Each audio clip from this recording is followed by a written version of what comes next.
kaugnay pa rin ng SONA ng Pangulong Noynoy Aquino, kasama natin ngayon para hingian ng kanilang mga opinyon tungkol sa nalalapit na SONA ang dalawang kongresista, si Congressman Erin Tanyada. Good morning po, sir. At saka si Congressman Sani Angara. Good morning. Magandang umaga, Cara. Morning, Cara. Mayroon silang alas 10 na session mamaya. Yes, ito'y formal pagbubukas ng third regular session. Ito'y konting seremonyas, no? Magsasalita si Speaker Belmonte at ilalatag rin po niya yung maybe yung legislative priorities for the remaining 6 months, no? Bago magsimula yung kampanya. Tapos we will pass a resolution informing the Senate that we are ready to perform our functions in the third regular session. The Senate will do the same. And then we will pass a joint resolution informing the President that we're ready to accept him to deliver the State of the Nation address at 4 o'clock. Okay, pag-usapan muna natin legislative priorities. Congressman Angara, ano sa tingin ninyo? May mga certain issues na hanggang ngayon hindi pa rin, na hinihingi pa rin ng taong bayan. RH bill, FOI bill. Yes. Patuloy yun sa mga pending, always a priority yan. But dahil sa haba ng debate, usually yun ang pinakamatagal na taking up the space of yung pagdebate. Pero siguro ang ini-expect ko yung sin taxes pag-uusapan niya. Dahil kailangan ma-improve yung fiscal situasyon ng ating pamahalaan at kung saan gagastusin yung pera, palagay ko, yun ang malaking bagay. Kasi right now pa lang, a few weeks ago pinag-uusapan na sin taxes pwedeng gamitin for PhilHealth para i-improve yung health insurance ng mga tao. Tama yan, Karen. And dito sa House of Representatives, napasa na po namin on third reading itong sin taxes na ito. Ito ay nasa kamay na po ng Senado. Ang kasabay po nito, we also passed the Universal Healthcare Bill. Right. No, ito ay isa sa mga legislative priorities ng ating Pangulo. So, in step naman yung House sa mga legislative priorities ng ating Pangulo at hinihintay na lang po natin yung action ng Senado tungkol dito. Okay, let's talk about the SONA. Yung first two SONAs ng Pangulong Noynoy Aquino, yung una, ang slogan niya, daang matuwid. Yung pangalawa, utak-wang-wang.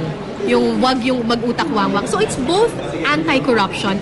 Do we expect na on his third SONA, ganun pa rin, anti-corruption? I think hindi mawawala yun dahil yun talaga yung kampanya ni Pangulong Aquino. But I think ililink niya yun dun sa ano yung benepisyo dito sa Daang Matuwid. Ano yung makukuha ng taong bayan pag dito tayo sa Daang Matuwid. So, alam mo, Cara, para sa akin, itong pangatlong SONA will be the most important SONA of the President. Dahil why do you say that? Na po natin, nung first SONA po niya ay halos yung budget rin po na pinag-actionan po natin galing po sa dating administrasyon.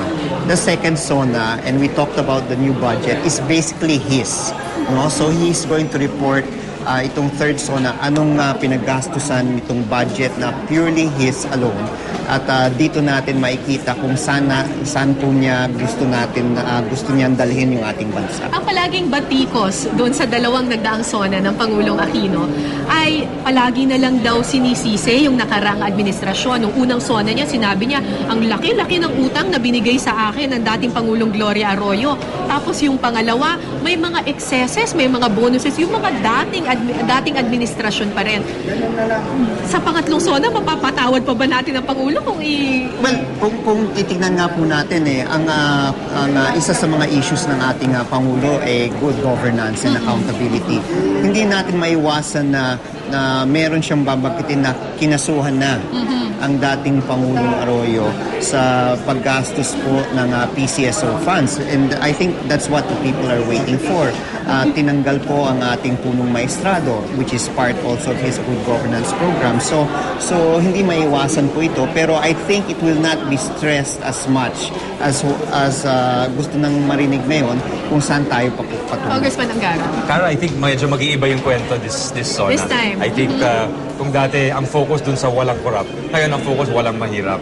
Kung saan dadalhin yung pondo ng bayan. So talagang ito, ang ina-expect ninyo talagang roadmap na ito. Roadmap, yes. Roadmap na. Kasi hindi pwedeng magsisi pa ulit, ganun ba? Hindi na. If ever, there would just be what they have done. They filed the cases and the court will already take care of that. Now it's the roadmap forward. You think mababanggit yung pagkaka-impeach kay dating Chief Justice Renato Corona? Palagay ko mababanggit pero in passing lang. Not as main theme, kundi kung saan tayo pupunta mula ron. Another thing na binabato kay Pangulong Aquino is land reform. Do you think mapag-uusapan din ito at importante bang pag-usapan din ito? Well, tingin ko hindi natin maiwasan rin po yan dahil we have until 2014 to complete the program, no? At kailangan nandun rin po yung commitment pa rin na makita na matapos na itong usapin tungkol sa agrarian reform para lalong meron tayong pwedeng masabi na ginawa tayo para sa ating mga magsasaka. So sa pagbubukas nitong bagong sesyon ng Kongreso, anong ma-expect ng taong bayan from the Congress? I think ipaprioritize talaga dahil huling panahon nito, huling buwan. So talaga yung pinakamahalagang mga panukalang batas ang unahin. Well, para sa akin, with basically 1 month before the budget hits the floor, we will really have to prioritize the bills. And I think the President is thinking of maybe even calling for a LEDAC any day soon to even streamline what he wants. Pero sa sabi ninyo kanina, mukhang health, sin taxes, mukhang nasa taas ng priority yan. Baka mining rin eh. And mining. Ako naman, edukasyon ang gusto ko marinig. Yun ang advocacy ako. And I heard na tataas yung budget para sa mga state colleges. So mahalagang bagay yun. Dahil Sana for the naman. last 2 years, steady sila, Kare. So Oo. ngayon, sana tumaas. So health, education, sin taxes, and mining. Well, and there are the two controversial issues. Will there be a vote on the RH and the FOI? Alright. Maraming salamat, Salamat Congressman din, Kara. Sani Angara, Congressman Erin Tanyada. Thank you very much.